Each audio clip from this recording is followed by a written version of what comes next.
Good afternoon.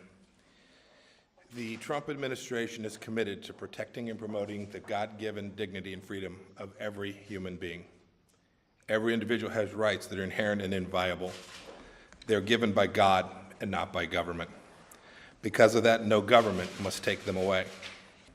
For decades, the United States has led global efforts to promote human rights, often through multilateral institutions.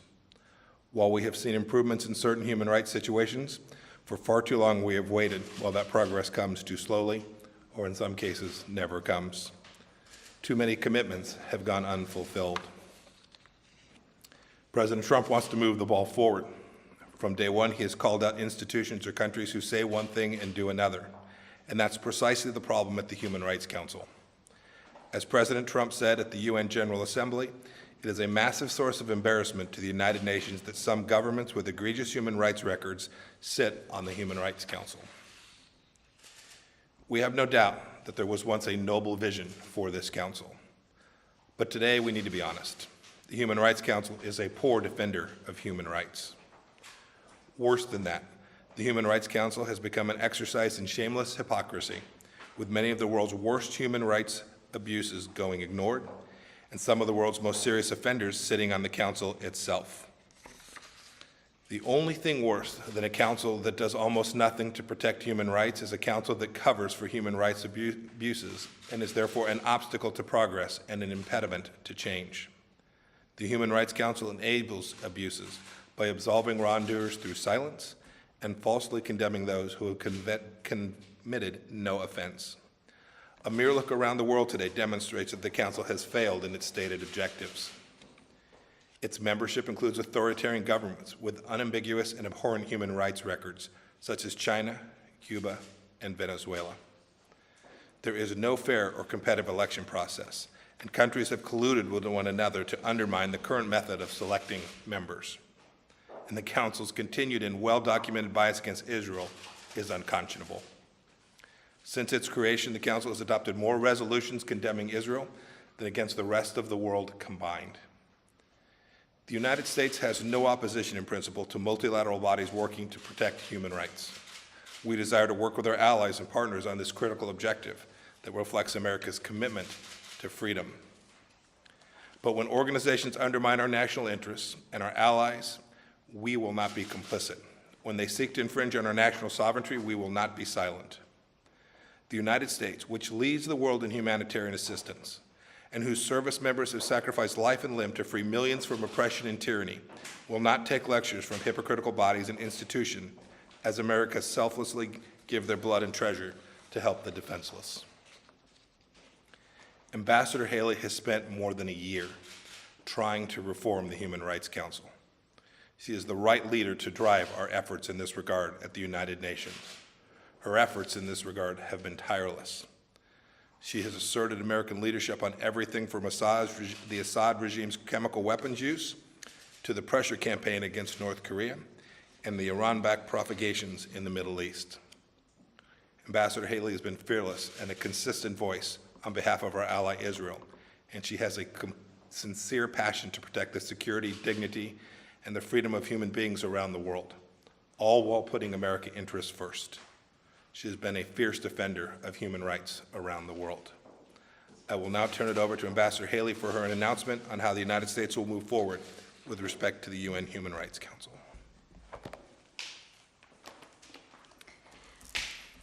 Thank you. Good afternoon. I want to thank Secretary Pompeo for his friendship and his partnership and his leadership as we move forward on these issues. 1 year ago, I traveled to the United Nations Human Rights Council in Geneva. On that occasion, I outlined the U.S. priorities for advancing human rights, and I declared our intent to remain a part of the Human Rights Council if essential reforms were achieved. These reforms were needed in order to make the Council a serious advocate for human rights. For too long, the Human Rights Council has been a protector of human rights abusers and a cesspool of political bias. Regrettably, it is now clear that our call for reform was not heeded. Human rights abusers continue to serve on and be elected to the Council. The world's most inhumane regimes continue to escape scrutiny, and the Council continues politicizing and scapegoating of countries with positive human rights records in an attempt to distract from the abusers in their ranks. Therefore, as we said we would do a year ago, if we did not see any progress, the United States is officially withdrawing from the UN Human Rights Council. In doing so, I want to make it crystal clear that this step is not a retreat from human rights commitments. On the contrary, we take this step because our commitment does not allow us to remain a part of a hypocritical and self-serving organization that makes a mockery of human rights. We did not make this decision lightly. When this administration began 17 months ago, we were well aware of the enormous flaws in the Human Rights Council. We could have withdrawn immediately. We did not do that. Instead, we made a good faith effort to resolve the problems. We met with ambassadors of over a dozen countries in Geneva. Last September, in President Trump's speech before the UN General Assembly, he called for member states to support Human Rights Council reform. During High Level Week last year, we led a session on Human Rights Council reform co-hosted by the British and Dutch foreign ministers and more than 40 other countries. Our efforts continued all through this year in New York, where my team met with more than 125 member states and circulated draft texts. Almost every country we met with agrees with us, in principle and behind closed doors, that the Human Rights Council needs major, dramatic, systemic changes. Yet no other country has had the courage to join our fight. Meanwhile, the situation on the Council has gotten worse, not better. One of our central goals was to prevent the world's worst human rights abusers from gaining Human Rights Council membership. What happened? In the past year, the Democratic Republic of Congo was elected as a member. The DRC is widely known to have one of the worst human rights records in the world. Even as it was being elected to membership in the Human Rights Council, mass graves continued to be discovered in the Congo. Another of our goals was to stop the Council from protecting the world's worst human rights abusers. What happened? The Council would not even have a meeting on the human rights conditions in Venezuela. Why? Because Venezuela is a member of the Human Rights Council, as is Cuba, as is China. Similarly, the Council failed to respond in December and January when the Iranian regime killed and arrested hundreds of citizens simply for expressing their views. When a so-called Human Rights Council cannot bring itself to address the massive abuses in Venezuela and Iran, and it welcomes the Democratic Republic of Congo as a new member, the Council ceases to be worthy of its name. Such a council, in fact, damages the cause of human rights. And then, of course, there is the matter of the chronic bias against Israel. Last year, the United States made it clear that we would not accept the continued existence of Agenda Item 7, which singles out Israel in a way that no other country is singled out. Earlier this year, as it has in previous years, the Human Rights Council passed 5 resolutions against Israel, more than the number passed against North Korea, Iran, and Syria combined. This disproportionate focus and unending hostility towards Israel is clear proof that the Council is motivated by political bias, not by human rights.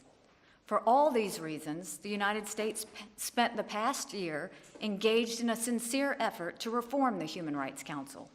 It is worth examining why our efforts didn't succeed. At its core, there are 2 reasons. First, there are many unfree countries that simply do not want the Council to be effective. A credible Human Rights Council poses a real threat to them, so they oppose the steps that would create it.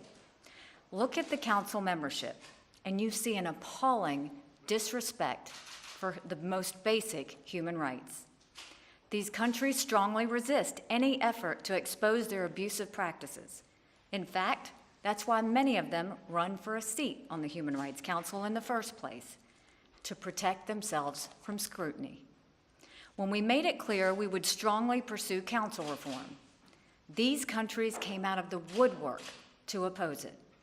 Russia, China, Cuba, and Egypt all attempted to undermine our reform efforts this past year. The second reason our reforms didn't succeed is in some ways even more frustrating. There are several countries on the Human Rights Council who do share our values. Many of them strongly urged us to remain engaged in the Council. They are embarrassed by the obsessive mistreatment of Israel. They share our alarm with the hypocrisy of countries like Cuba, Venezuela, Democratic Republic of Congo, and others serving on the Council. Ultimately, however, many of these like-minded countries were unwilling to seriously challenge the status quo.